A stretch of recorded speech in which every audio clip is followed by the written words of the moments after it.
कसकोमा चाहिँ म राम्रै आयो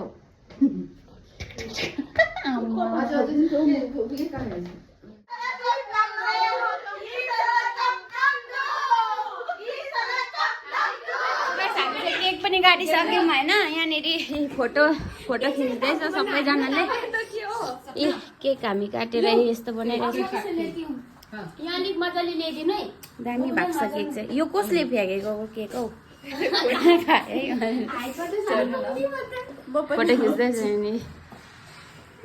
हाम्रो यति नै हो सेलिब्रेसन चाहिँ हामीले सोचेको थियौँ यहाँनिर विधानसभा गएर हो गाडीमा एक राउन्ड मारेर आउने भन्दै अब सोचेको थियो नि त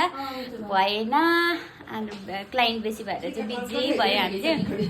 अहिले क्लाइन्ट खतम गर्दा त 8 बजी भइसक्यो त्यही भएर हामी चाहिँ केक मात्रै काटेर अब घर जान्छौँ